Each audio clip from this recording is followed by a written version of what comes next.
The sun was setting over the quiet village of Greenwoods. Birds were returning to their nests, and golden light danced through the tall trees. Everything looked peaceful, but inside one small house at the edge of the forest, fear was about to strike. Inside lived Ayan, Saima, and their beloved mother, Mrs. Mahar. Their father had passed away years ago, leaving Mahar to raise her children alone. She worked tirelessly, teaching them kindness, courage, and the strength to never give up. That evening, Mahar was cooking dinner while Ayan and Saima played outside near the old forest road. Laughter filled the air until a sudden rumble broke the calm. A loud crack echoed through the forest. Ayan looked up. "Did you hear that?" Before Saima could answer, the ground began to shake. A huge tree crashed down, cutting off their path to home. Smoke rose in the distance.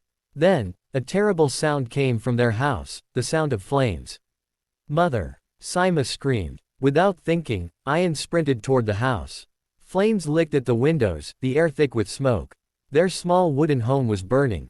Inside, Mahar was trapped. She had gone to get water when the fire started from the kitchen stove.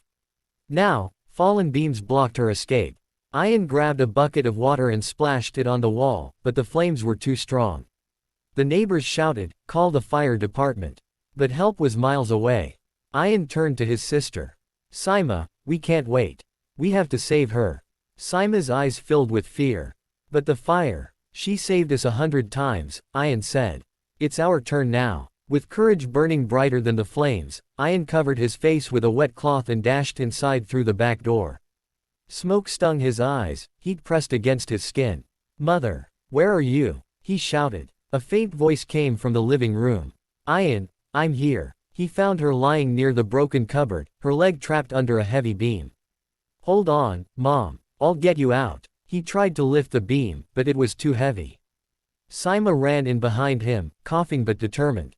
Together, they pushed, strained, and finally rolled the beam aside. But just as they freed her, a part of the ceiling cracked and fell, blocking the main door. They were trapped inside. The fire roared louder. Ayan's mind raced. He remembered a small window near the back wall, built by their father years ago. "Saima, the window, that's our way out."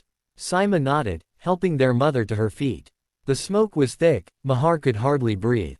Saima took off her scarf, dipped it in water, and tied it around her mother's mouth. Step by step, they moved through the burning room. The wood under their feet was hot, and beams cracked above them. Outside, villagers shouted in panic, but no one could get close. Ayan reached the small window and broke the frame with his elbow. Glass shards cut his arm, but he didn't care. "Mother, this way. Quick." He and Saima helped her climb through, one arm at a time. Smoke burned their lungs, and their clothes were covered in ash. Finally, Mahar was out. Saima followed. Ayan was about to climb when a flaming beam fell near him. His sleeve caught fire. "Ayan!" Saima screamed. He tore off his burning shirt and jumped out of the window just as the roof collapsed behind him. They rolled on the ground, coughing and shaking, but alive. The villagers rushed forward, throwing water on the fire and helping them stand. A few men managed to save what little was left of the house. Mahar held her children tightly, tears streaming down her face. "My brave children, you saved my life." Saima hugged her back, sobbing. "We were so scared, Mama, we thought we'd lose you." Ayan smiled weakly. "We promised Dad we'd always protect you.